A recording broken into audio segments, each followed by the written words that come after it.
Hi, welcome back to The Experience. This is Sarah, and I'm feeling much better this time, okay? That's what a little rest and relaxation will get you, is you'll be feeling back tip-top and ready to create, or whatever you'd like to do. I just realized that I forgot the most important part of this outfit, and I'll be right back.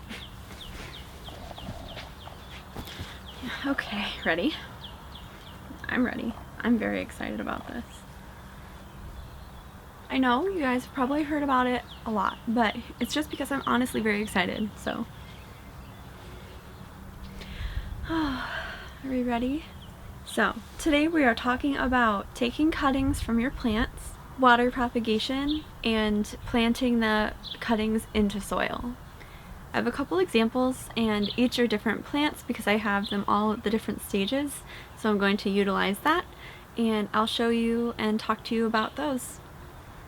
Some of the plants that you'll see in this video are Monstera adansonii, the narrow form. There is some Cebu blue cuttings that are rooting in water, and also a Raven ZZ that I had to do an emergency surgery on to save it from root rot. ZZs are very prone to root rot, and so I actually do have another ZZ that I have to do the same thing to. Do not overwater them. They are not kidding when they say that.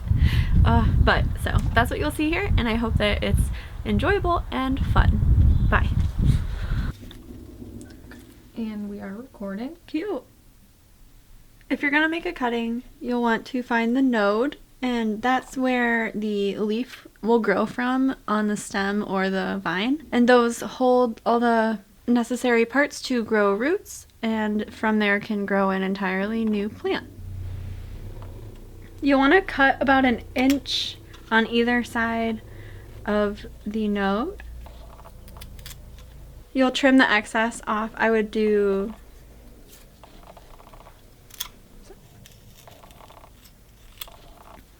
say about that distance from the node on either side, and that way it won't have too much excess in there that could possibly spread disease, but it also isn't just too small, it might rot. You can get multiple cuttings off of any of the vines, so I recommend that you use them all or give them to someone who wants them. Here you see some of my cuttings that have been in here for about a week or two. They do not have any roots growing, but you can see sort of some bubble accumulation on the root areas where they will eventually grow, which means that the plant is pushing out oxygen to make room for the actual roots to grow. The damage that you see on this leaf is from when it was on the plant, and I forgot to water it a couple times and the sun hit it a couple times, and it's doing fine. The leaves that'll grow from it should be perfect, so I'm not gonna waste it if it survives, you know? These cuttings have been here rooting for so long, and as you can see, their root growth is far more than I normally would have left it before I put it into soil, but this is a good example of the root to leaf ratio that I would recommend to begin putting into a pot before it gets to this point. The green you see is simply just the root's way of protecting itself from the sun. It isn't going to harm the plant, but it will eventually go away once it gets into the soil, since it won't need that anymore. These succulents have been rooting in here for a while. These little guys here have been in here for quite a while, and they probably have roots, so I'm not going to lift them up, but this one right here I recently put in because it was getting root rot in the container that it was in, and so what I did was I just tore off all of the leaves that had the damage on them and that were going to die due to the root rot, and that space there will essentially put out new root growth. Yeah. And you just stick it in the soil gently, but you just stick it in there. And you water just lightly every now and then, like you normally would the succulent, and eventually after maybe a couple months it will push out new roots. Here's a couple of mason jars of Cebu blue cuttings that I recently took.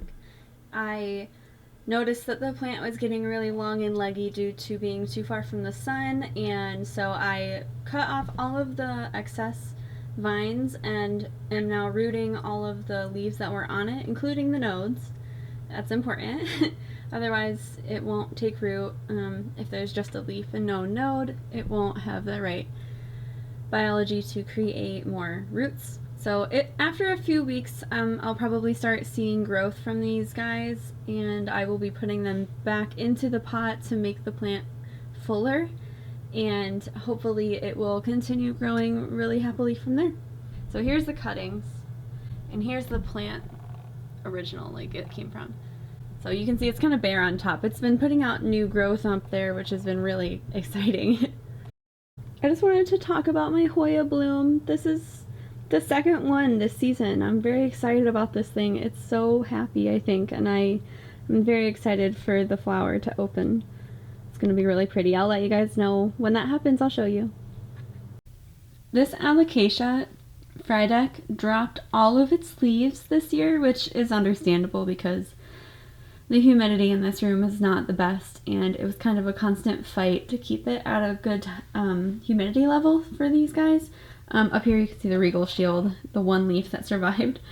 But I'm going to be moving them out, I think, into the other area where the humidifier is because they will be super happy out there, but I was keeping them quarantined over here just to make sure they didn't have any kind of pests when they arrived, and just to see if this was the proper lighting situation for them, which I think they like the light. I think that they don't like the humidity, well, lack thereof. So I will be moving them, but I wanted to give this some time, and I'm gonna maybe have to repot them by then too, so I would do all of that over a span of a couple weeks because I don't want to do all of that at once. That's too much shock to the plant at one time for them having just barely held on.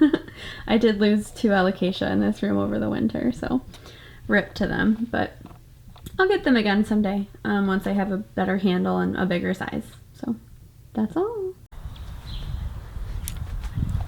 Yeah, Stow Company. I get it, okay? You've been hearing about them in almost every video, but it's because I really believe in their products and I love them, and I own like 4 of their things now, and I'm gonna buy a lot more of them, so you're gonna see a lot more of them. So you better just get used to it, and you better just go check out that link in the bottom there because you're gonna get 10% off if you use it, and you're gonna get the best hats / long sleeve t-shirt that you've ever had out of it. So I don't really see a downfall, and I don't really understand why you're giving me so much sass right now. So just do the thing, okay? See ya, bye.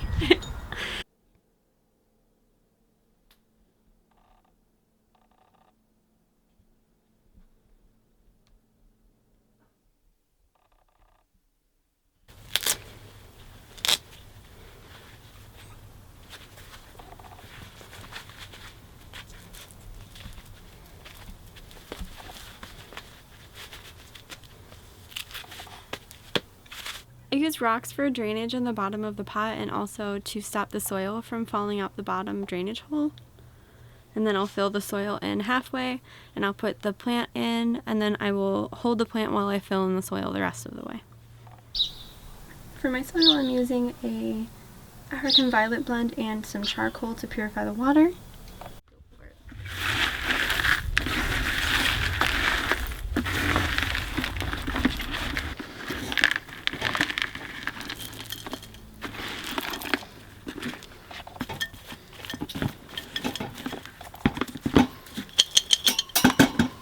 So you can see there's a little bulb that is going to store the majority of the water for the plant, and that is exactly why these are so prone to being overwatered, because they always have this extra water storage. But these have been rooting for many months. Many months. I don't even know how many, but they are very slow growers, and I'm hoping this will help them to thrive more.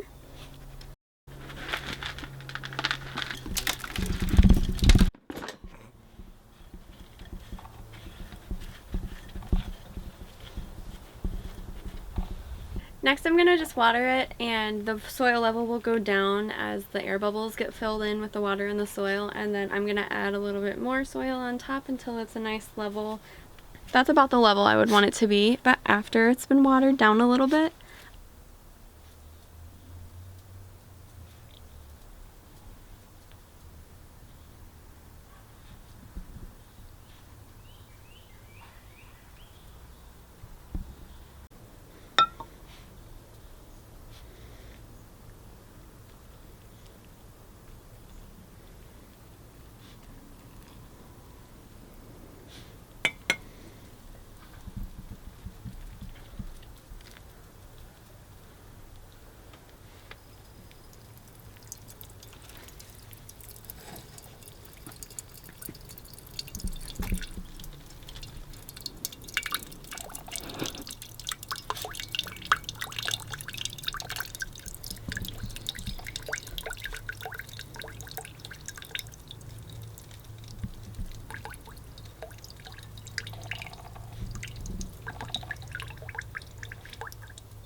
I use the Fertilome rooting powder for anything that I want to make sure is going to put out roots for rooting, and if I'm not sure if it's healthy enough, I can add this for a little extra boost. This is my Zenzi ZZ.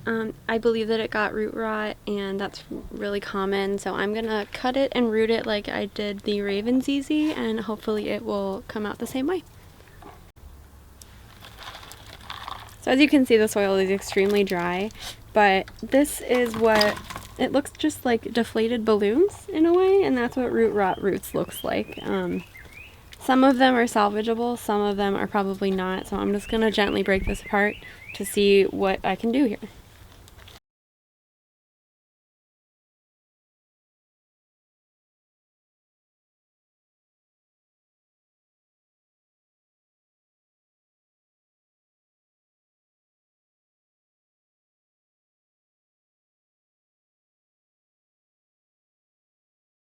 So they look a little weird, and I don't think that they're as healthy as they could be, so first I'm going to repot them into better soil, into a different pot. If they don't improve at all, then I'm going to cut them and root them like the others. This has nothing to do with anything, but look at my strawberries! There's a little bloom. Well, it was a bloom, and now it's gonna be a little strawberry. Right here. Isn't it so cute? Look at that and tell me that's not the cutest thing you've ever freaking seen in your life. I just want to say, look at that leaf. That is this one. It's beautiful. It is so bright of a white. The rest of the variegation on here is like, it's like a Manjula or a Pearl and Jade. Sometimes I don't know which one it is, because look at that. That is the most beautiful thing, besides my girlfriend, that I've ever seen. Look at that. Oh my gosh. Like, are you kidding? Bro. Alright, that's all I have to say. Goodbye.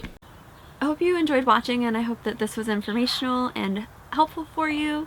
I would love to know what other kinds of topics you'd like me to go over as far as plant care, and if you have any suggestions or questions, put that in the description below. Give this a thumbs up, and I'll see you next time. Bye!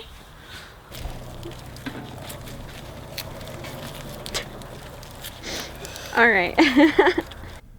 Here are a couple mason jars of SIBO. Rooting them in water, and then, well, also known as propagation. So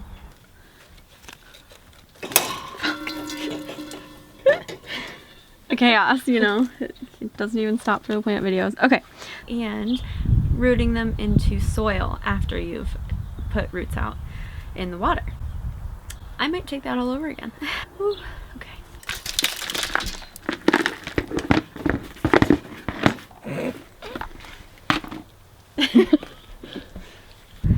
Give this a thumbs.